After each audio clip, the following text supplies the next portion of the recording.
Salam əziz insanlar, yenidən kanala xoş gəldiniz. Hər dəfəsində bunu təkrarlayıram. Həyat bəziləri deyir ki, mənasızdır, bəziləri də deyir ki, həyat mənalıdır.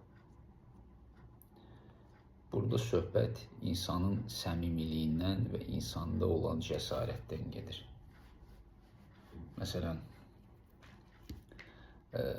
məndə olan cəsarət və səmimilik toplumun, dünyadan danışmıram, məhz bu toplumun 90%-də yoxdur.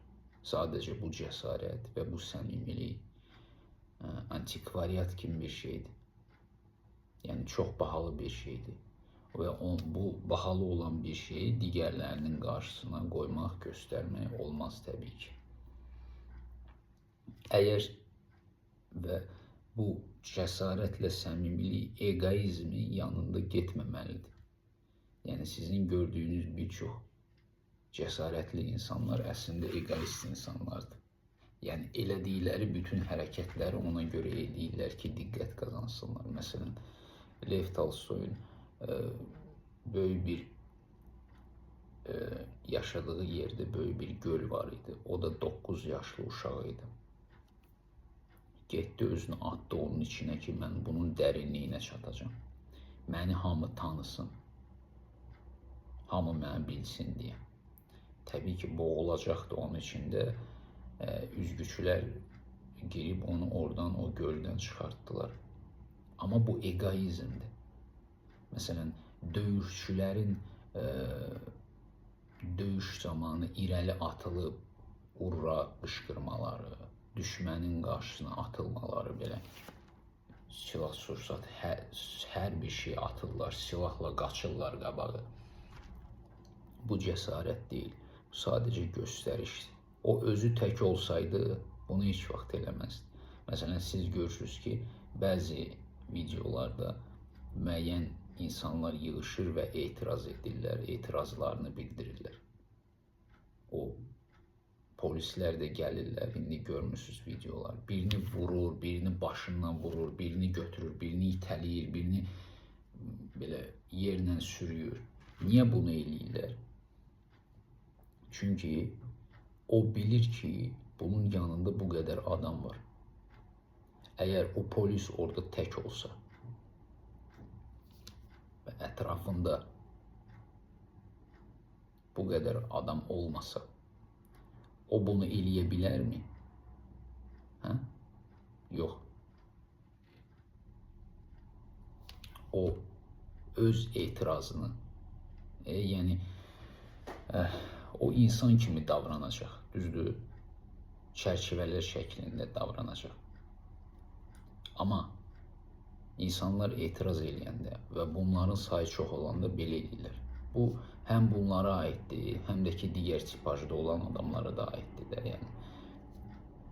Məsələn, insanlar dalaşır və bu insan gəlir səni vurur. O birisi vurur, ya başqa şeylər eləyir. Niyə görə? Çünki bilir ki, mənim yanımda başqaları var, başqa adamlar var. Tək olanda insan, nadir hallarda insan cəsarətlidir. Nadir hallarda insan güclüdür. Məsələn, mən deyə bilərəm ki, belə insanlardan birisiyim. Mən bir sürü heyvanı kimi yaxud da ki, toyuqlara özünü göstərən bir alfa toyuq, xoruz kimi cəsarət göstərən insan deyiləm və bunu sevmirəm də. Amma insanlar belədir. Sən onu cəsarət kimi görürsən, amma sən görmürsən ki, bunun cəsarəti digərlərindən asılıdır. O özü tək olsa o cəsarət eləməyəcək. İnsan tək olanda o səninlə başlayır belə rahat danışmağa, şey eləməyə. Çünki sənə uşaqlıqdan deyiblər ki, hamı insandır. Amma sən böyüdükcə görürsən ki, yox. Ola bilər bu insandır, bunun vəzifəsi var, bunun pulu var, bunda bu var. Amma bunun zehnində, yəni instinktiv formatda bu hələ də bir heyvan olaraq qalır. Elə düşünür. Və siz toplumsal kütlələrin olduğu yerlərdə olanda, yəni qapalı mərkəzdir, məsələn, əskərlikdir, həbsxanadır və s. yerlərdə, qapalı yerlərdə olanda siz görürsünüz ki, orada insanları heyvansal qanunlar idarə edir, sürü qanunları. Yəni belə insanlar qorxuya, təcavüzə, pisliyə hörmət edir.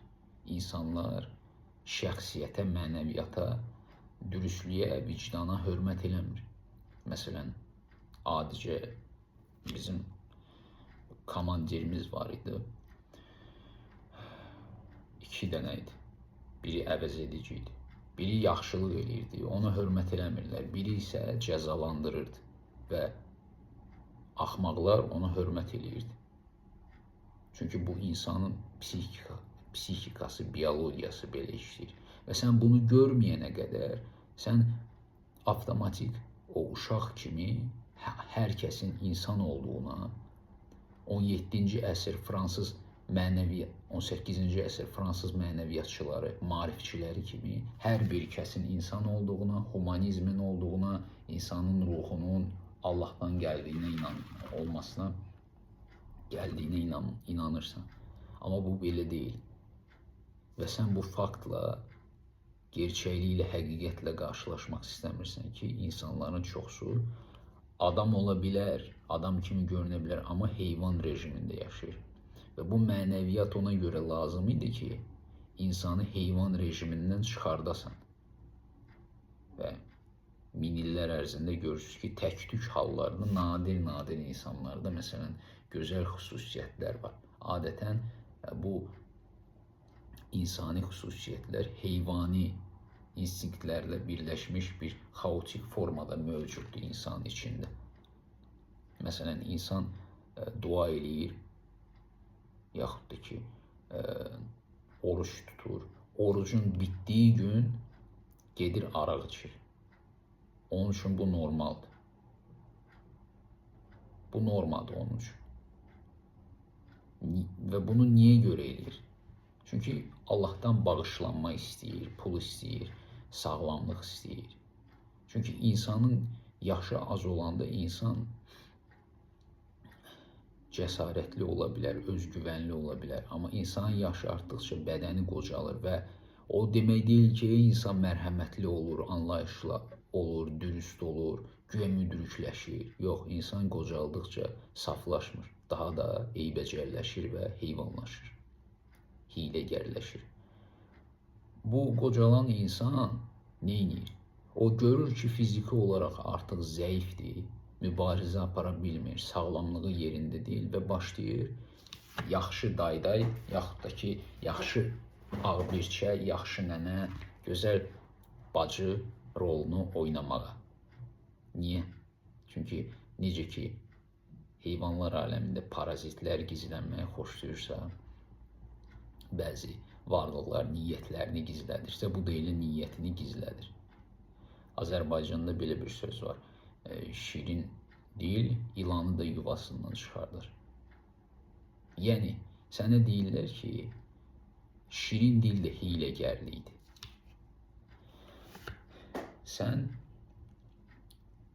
Sənin vicdanın, mərhəmətin, ədalətin, digərlərinin diqqətini qazanmaq üçün varsa, problemlərdən uzaqlaşmaq üçün varsa, özünü qorumaq üçün yaxşı, yaxud da ki, özünü yaxşı birisi saymaq üçün mövcuddursa, sənin egoizmini qidalandırırsa, sənin yaxşılığın, vicdanın, mənəviyyat. Onu tullamalısan. O heç bir işə yaramır. Amma adamlarda belədir. Məsələn, mən bloger deyiləm və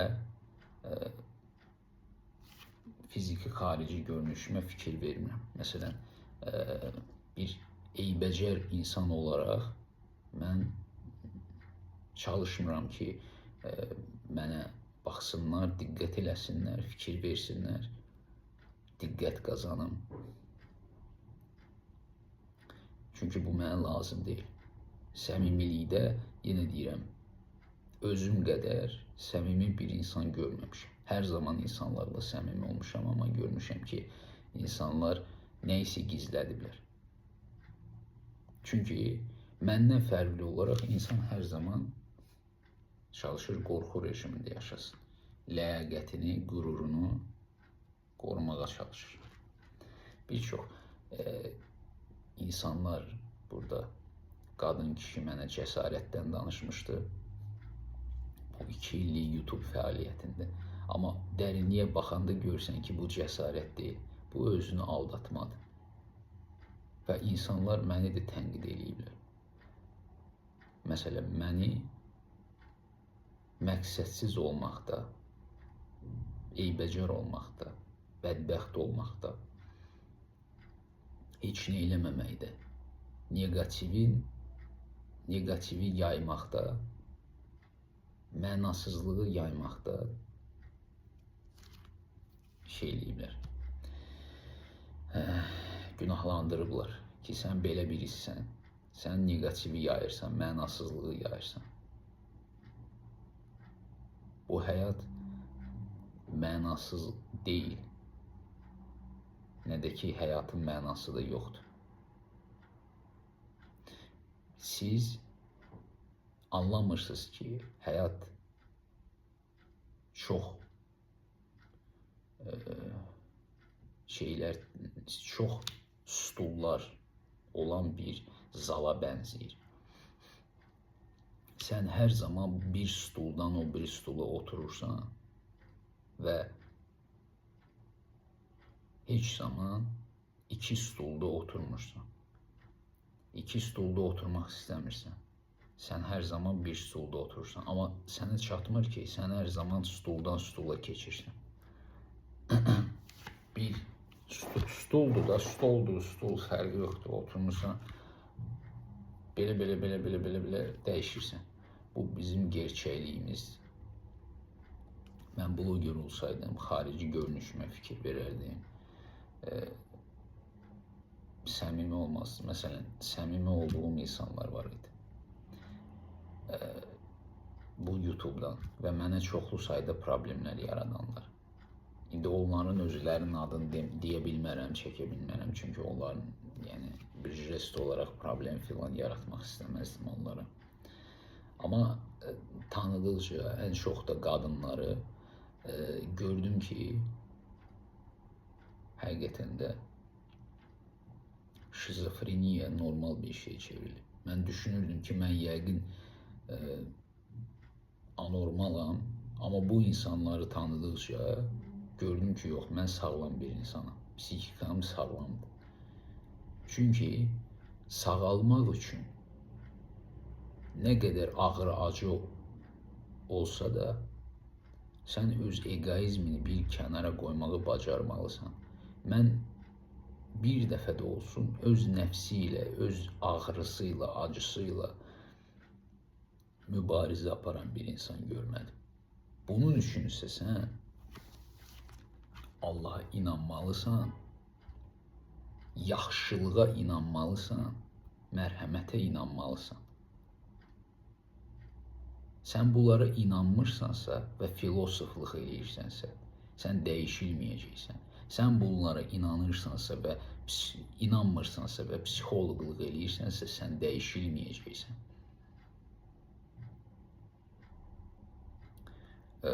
Söhbət yaxşı birisi olmaqdan getmir. Söhbət ondan gedir ki, bunlar sənin üçün əhəmiyyət kəsb eləməsin. Məqsəd yoxdur. Adətən, görün bizim ağlımız necə işləyir. Biz hər bir şeyin məqsədinin olmasını istəyirik. Biz həyatda məna axtarmırıq. Biz həyatın məqsədli olmasını istəyirik. Amma burada məqsəd yoxdur.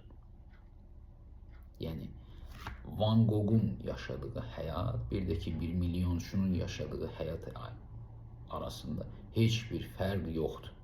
Heç bir. Sən oturub əzablarla yaşamağı da seçə bilərsən, sən seçmirsən. Və unutmağı da seçə bilərsən, yenə sən seçmirsən.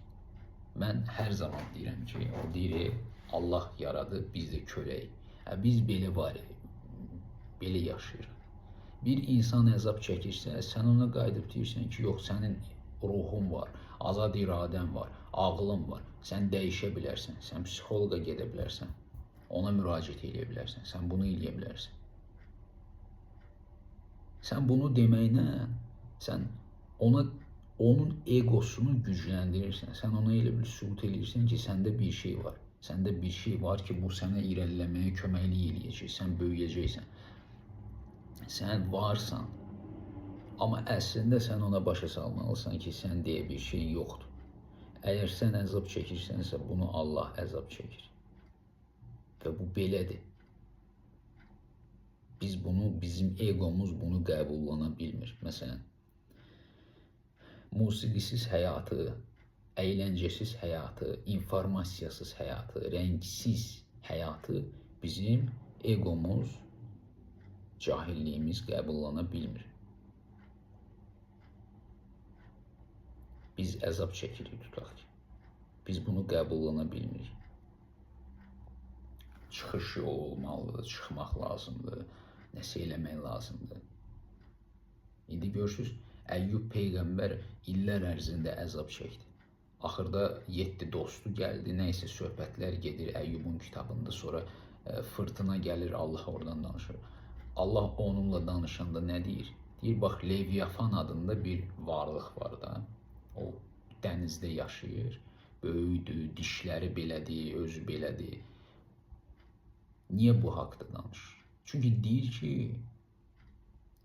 konseptual olaraq burayla sən niyə əzab çəkdiyini, həyatın niyə mənasız olduğunu, dünyaya niyə gəldiyini, egzistensializmin niyə olduğunu, problemlərin niyə yarandığını, bu ziddiyyətlərin niyə mövcud olduğunu anlaya bilməzsən. Ona görə Ömər Xəyyam deyir ki, beşikdən qəbrə qədər öyrəndim, yerdən Yupiterə qədər öyrəndim, bir şey dərk eləmədim. Bu budur. Sokrat, Sofokl niyə deyirdi ki, mən bilirəm ki, heç nə bilmirəm. Bu bilin yox, insanın dərk edə biləcəyi, ən azından ağlı ilə dərk edə biləcəyi bir zirvədir. Ki, sən bilmirsən, bu niyə belədir? Görürsünüz, Allah ona demir ki, bax, Əyyub, sən bunu belə-belə elədin, mən ona görə sənə əziyyət verdim. Psixologiya bunu qəbul eləmir. Qərb fəlsəfəsi də qəbul eləmir. Burada məqsəd yoxdur. Sizin ağlınız, baxın, bu diskursiv ağıl hər zaman məqsəd qoymaqla irəli gedir. Sizi yaşatdırır. Həyat mənasızdır, həyatı mənalandıraq. Ağır acı çəkirəm, ağır acıdan uzaq duraq. Bu sistemin necə işlədiyini fərqinə varırsınız. Diskursiv ağlın, parçalayan ağlın. Həyat mənasızdır, mənalı olmalıdır. Heç kəs sizə deməyib ki, həyat mənalı olmalıdır.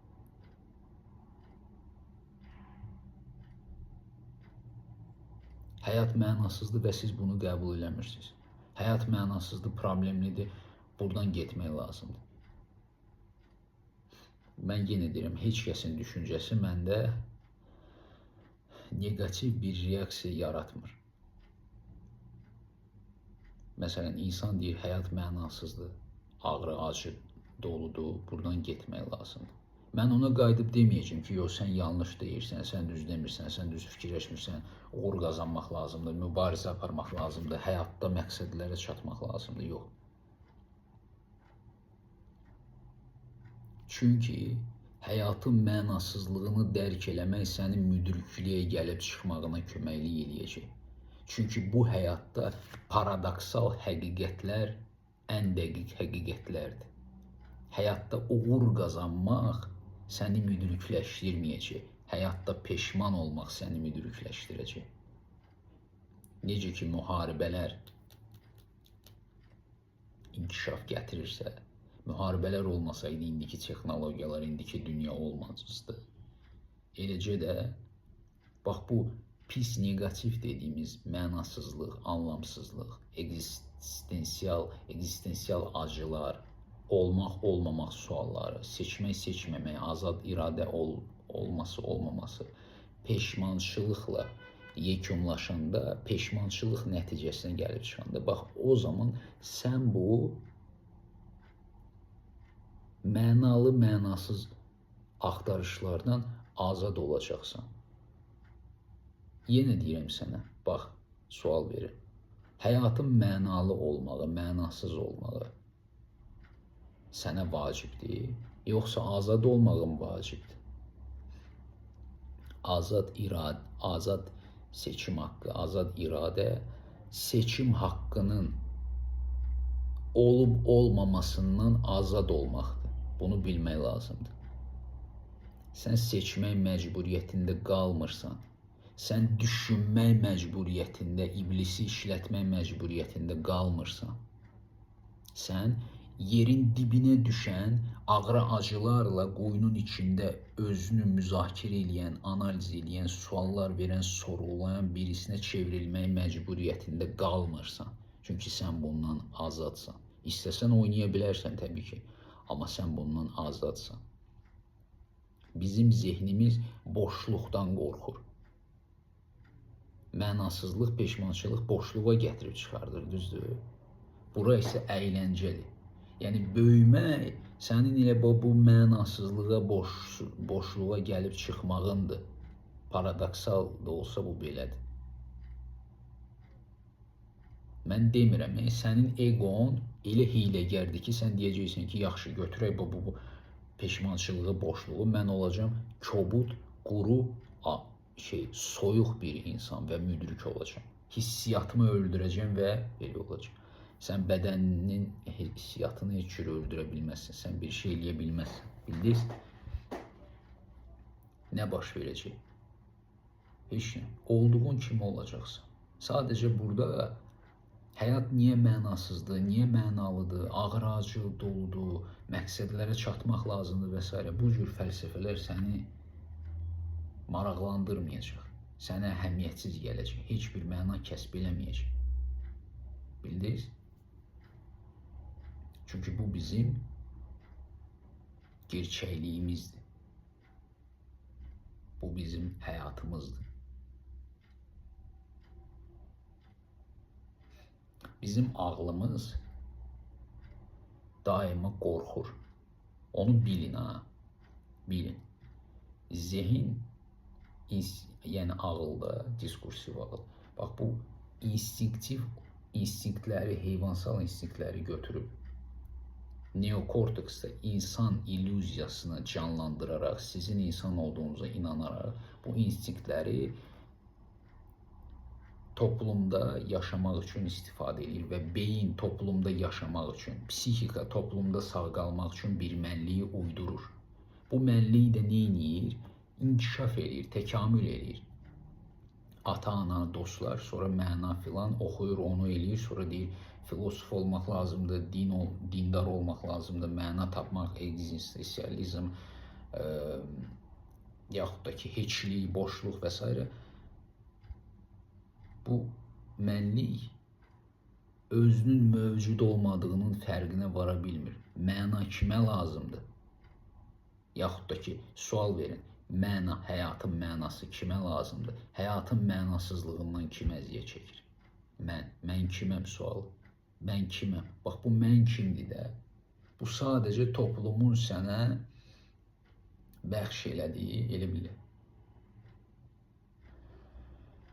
O balaca uşaq olanda görürsünüz, bir dənə belə başdan xarab bir dənə oyuncaq verirlər ki, gələ götür, çıx get. Sən sonra o oyuncaqdan nəsə düzəldə bilirsən. Bax, bu sənə verilən bir oyuncaqdır. Sən bundan tutulmusan, mən, bu ekzistensialist acıları, ağrıları, əzabları yaradan elə budur. Fəlsəfəni bura qoşmaq olar, amma fəlsəfə ilə, məntiqlə, bu cür şeylərlə sən olacaqsan Nietzsche, Schopenhauer,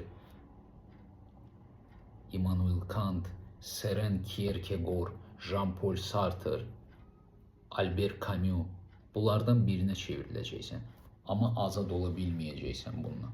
Azad olmaq üçün sən görəsən ki, onların qəbul etmədiyi bir şeydir. Burada mənlik deyə bir şey yoxdur. Deyirsən ki, mənlik yoxdur, deyir, bəs onda həyatın mənası nədir? Mən niyə yaşamalıyam? Bu varlıq niyə lazımdır? Allah bizi niyə yaradıb? Allah yoxdur. Hər bir şey öz-özünə yaranılıb. Ekzistensializm bunu deyir və s. və s. və s. və s.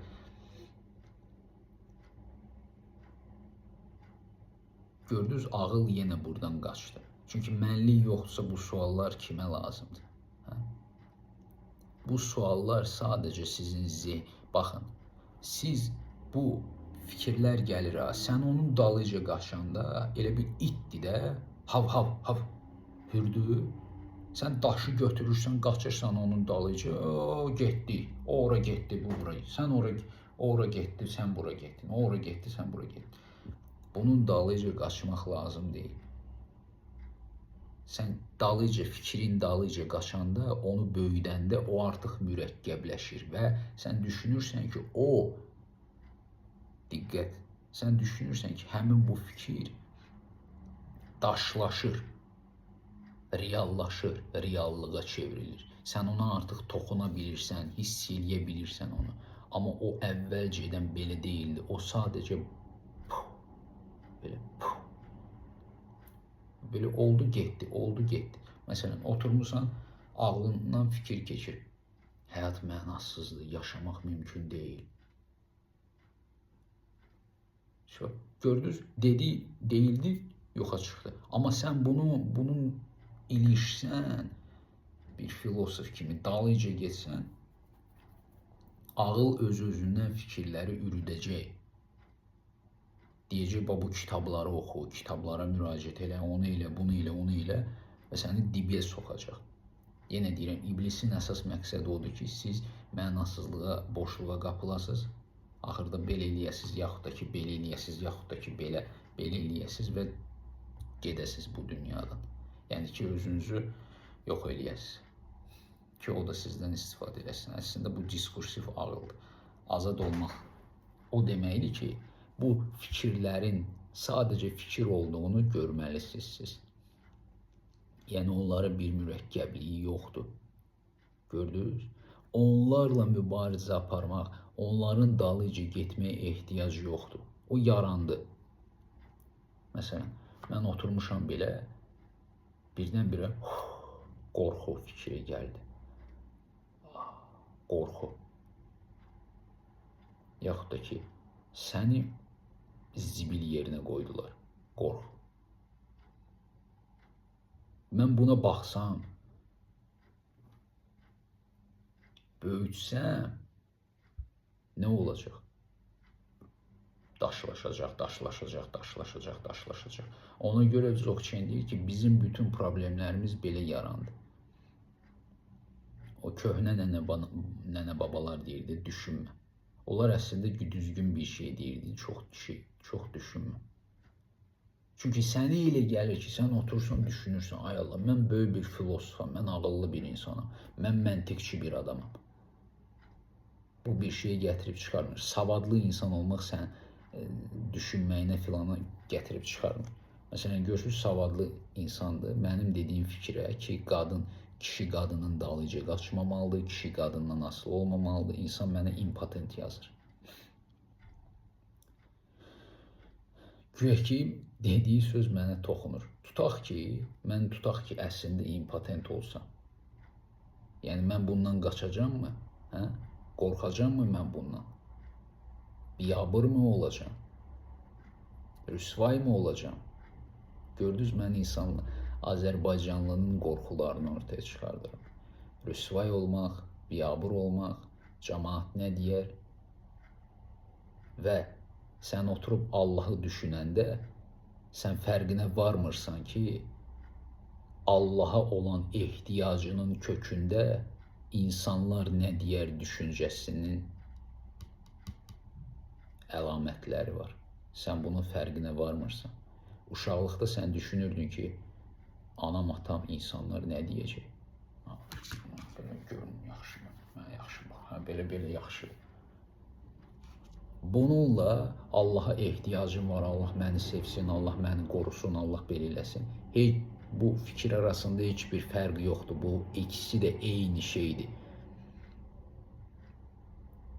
Amma sən burada bir tuzakın içine düşürsən. Tuzak da ondadır ki, sən bu fikirləri, həyat mənalıdır, mənasızdır, bunları ciddiyə almış və onları bərkimiş, gerçək kimi görürsən deyə bir tuzaka düşürsən.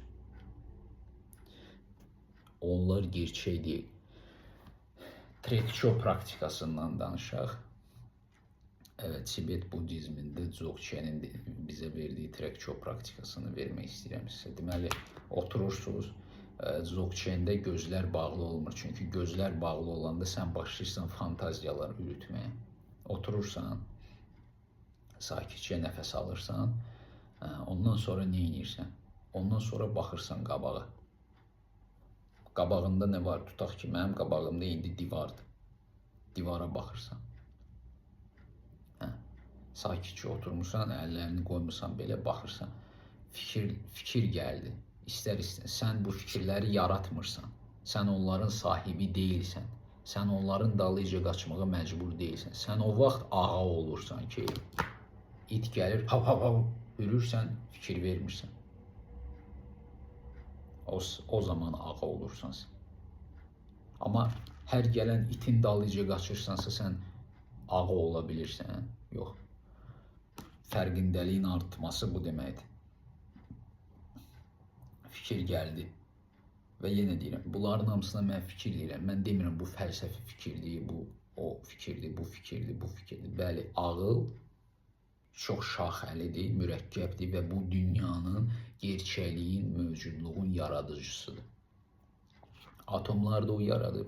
Epikuru da, Strabonu da, Demokriti də, Anaksagordu, Anaksimandırdı, Sofokldı, Sakratdı, Platondu, Aristoteldi, Plotindi. Bunların hamısını o yaradıb. Hamısını o yaradıb.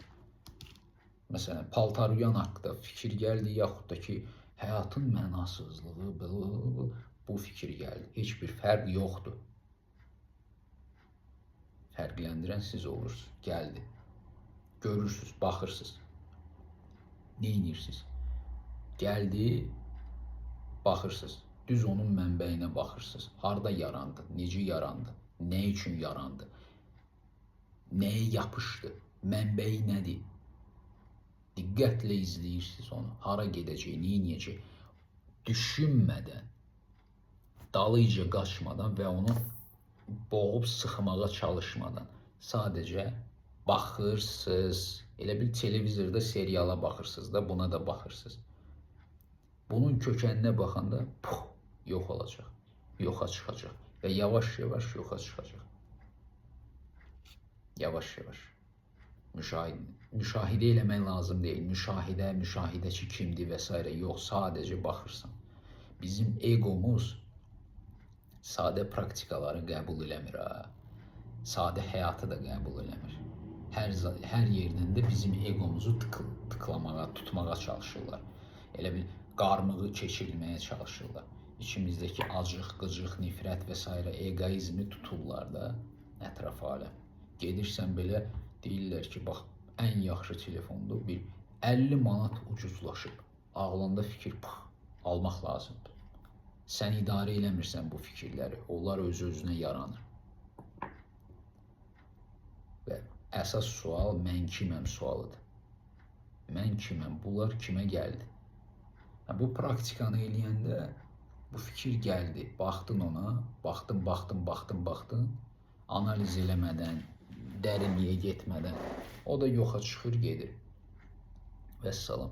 Sən başa düşürsən ki, məqsəd yoxdur, yadınızda saxlayın ki, mən Allaha çatacağım, aydınlanacağım, həqiqəti dərk eləyəcəm. Bu dünyada nə müdriklər var, nə aydınlar, nə peyğəmbərlər, nə Allaha çatmışlar.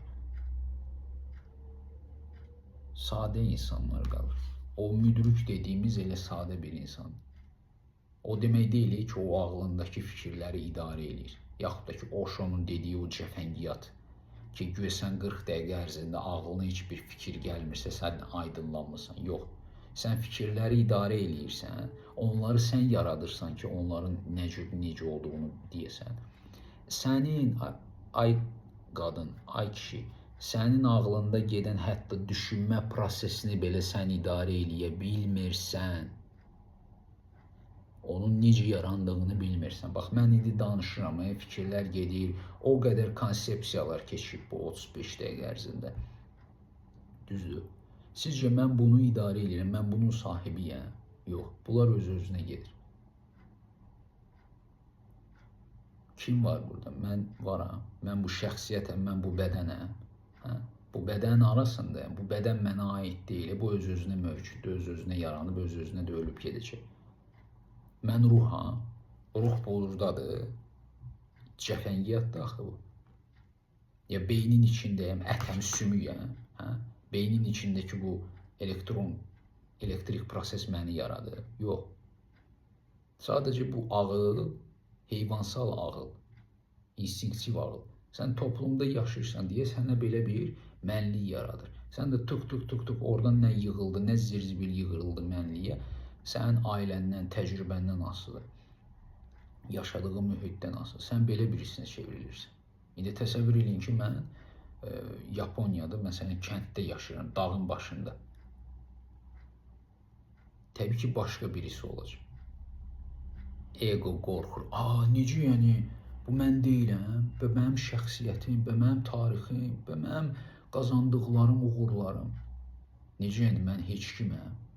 Mən sadəcə karmik reinkarnasiyada mövcud olan birisiyəm. Və bu bədən buradadır, bunun başını kəsirlər, atırlar o tərəfə, bunun yerinə başqası gəlir. Sən qəbul eləmirsən bunu. Bizim fəlsəfəmiz, dinimiz qəbul eləmir. Çünki ego da bərkiyib. Allah buradadır, burada bir mənlik var, qalxır Allahın yanına. Belə bir şey yoxdur. Hanı bu mənlik? Bu mənlik yoxdur. Bu mənliyin ona görə məcburiyyətdən fəlsəfələri uydurub, çünki qorxudan, anlamsızlıqdan. Sənin içindəki hormonal sistem sənə deyir ki, məsələn, qadınlara deyir ki, sənin uşağın olmalıdır. Şuursuz fərqində deyilsən belə. Bir çox proseslər də bizi belə idarə edir. Bu deyir ki, həyatın mənası olmalıdır, məqsədi olmalıdır. Hormonal sistem bunu deyir. Çünki sən 2 milyon il ərzində götürmüşdün bunu, bu taxtanı götürdün, qaçırırdın, öldürürdün, doğruyurdun, yeyirdin, dopamin alırdın, dopamin oksitosin. Oksitosin insanlarla gelsən, görüşürsən, yeyirsən, içirsən, görürsünüz insanlar yeyir, içir bir yerdə. Yemək prosesidir. Dopamin oksitosin alındı, hər şey yaxşıdır, həyatın mənasına çatdıq. Amma bu məna savaşları heç zaman bitməyəcək. Görürsünüz, YouTube'da hələ də videolar çıxır. Allah niyə var, xristiyanlıq yaxşıdır, yoxsa İslam yaxşıdır, həyat mənalıdır, mənasızdır. İnsanlar ekzistensial filosoflar, Sartre və Camus'un fəlsəfəsi haqqında videolar çəkir. Bunun mənası yoxdur.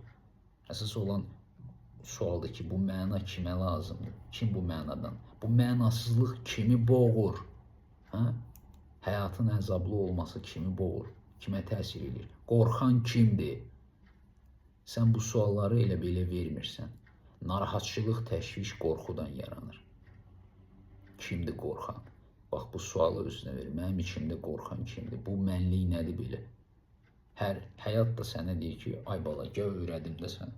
Sənə bu sualları verir.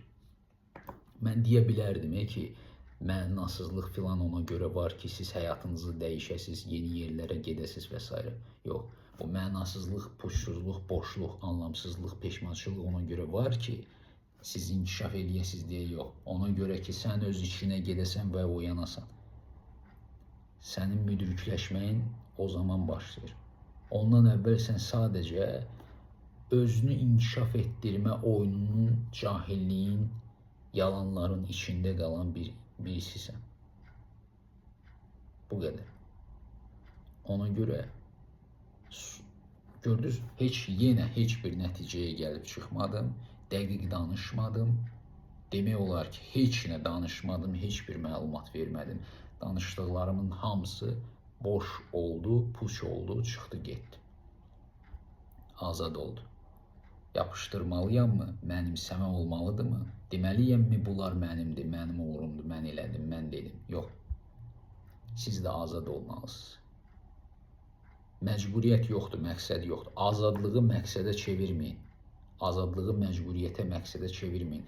Aydınlanmanı, özünü dərk etməyi məqsədə çevirməyin. Yenə də ağlınız sizi aldadacaq. Aydınlanma, özünü dərk eləmə məqsədə çevrilməməlidir. Bu zehnin fərqinə varın. Sorğu-sual eləyin, araşdırın, görün sizi necə aldadır. Ən xırda şeylərdə belə sizi necə başınızı o uşağı konfetlə necə aldadırlar. Deyirsiniz, tupoydu da bu uşaq, konfet verdi ona, qoyun kimi aldandı, getdi. Uşaqdır. Tupoydu. Bu iblis sizə konfet belə vermir. Sizə yalandan deyir ki, uşağa heç olmasa konfeti verirlər. Bu deyir ki, gəl sənə konfet verəcəm. Bax, səni belə aldadır. Mənasızlıqla, onunla bununla dixotomiya ilə, diskursivləşdirmə ilə, ağlında bir-birinə zidd olan fikirləri yaratmaqla və s. və s. və s. və s. mürəkkəbləşdirməklə, çox şahəli eləməklə, rəngləndirməklə sən hər zaman yalanın içindəsən, aldanılırsan. Bu dünyanın özü başdan ayağa yalandır. Bunun cahilliyi də, müdriklüyü də boş bir şeydir. Bibliyada deyir, bu dünyanın müdriklüyü boş bir şeydir. Ona görə özünü dərk elə. Bax, mən indi sənə baxıram, bu videoya baxıram və eyni anda fərqində olmağa çalışıram ki, bu kimdir belə, bu kimdir belə, bu nədir, bu nəyə görə danışır, kiminlə danışır. Bildin? Öz-özünə baş verir bu proses. Ego qəbul eləmir bunu, ona görə araşdır, sorğula və o zaman ən azından nəyi istəyirsənsə onu da tapacaqsın. Məqsədə filan qaçma. Özümü dərk eləyəcəm, azad olacam deyə bir şey yoxdur. Açıq həqiqəti deyirik. Nə Allaha çatacam, Allah mənə cənnətə göndərəcək deyə bir şey yoxdur. Öz içinə bax. Görsən nə sən kimsən. Və bu çətin, böyük bir iş də deyil. Sən uğur qazanmırsan. Sən sadəcə öz təbiətinə qayıdırsan. Qərbdə deyirlər ki, kamilləşmək qabaqdadır, irəlidə. Şərqdə isə həqiqəti deyirlər. Deyirlər ki, kamilləşmək artıq sən öz içindədir. Kamilləşmək böyüklük deyil, sürpriz deyil. Gördünüz bizim ağlımız necə böyütməklə işləyir. Bir sözü deyirsən, böyüdür. Məsələn, adicə söz, mətin. Deyirsən ki, o çox savadlı bir insandır. Sən artıq çox sözündə ilişib qalmısan, savadlı yox. Bizim zehnimiz bax belə işləyir. Ona görə araşdır, sorğula və görəcəksən ki, həyatın mənalı olmasının, mənasız olmasının, bomj olmağın, varlı olmağın, tənbəllik eləməyin, məqsədin dalıca getməyin arasında əziz insan heç bir fərq yoxdur. Bu qədər.